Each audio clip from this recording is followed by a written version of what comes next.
1 மணி வரை போட்டிகள் நடைபெறுகிறது.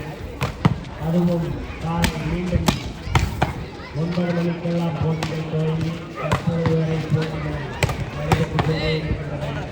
தொடர்ந்து பணியாற்றுவது என்பது கடினம். இருந்தாலும் எங்களுக்கு உறுதுணையாக இருந்து தருமபுரி அழைத்துக் கொண்டிருக்கிறார்கள்.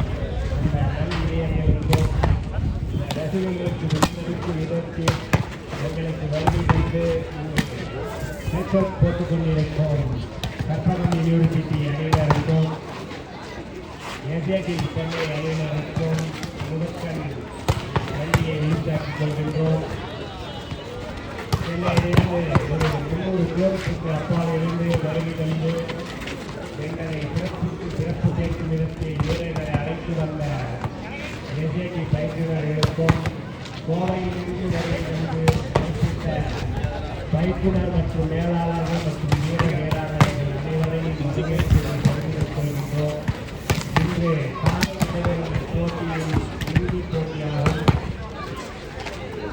நிறைவேற்றவும் நாளை சரியாக 3 மணி அளவில் இந்த ரசிகர்களெல்லாம் ஆய்வு கொள்ளுங்கள். இடம் இங்கு 3000 சீட்டுகள் தான் உங்களுக்கு இருக்கின்றன. ஆனால் வருகின்ற ரசிகர்களோ கடல் அலையின திரண்டு வருகிறார்கள். ஆதலால் இந்த உள்ளங்கள் எவ்வித சிரமமின்றி பார்ப்பதற்காக கேலரிகளை அமைத்து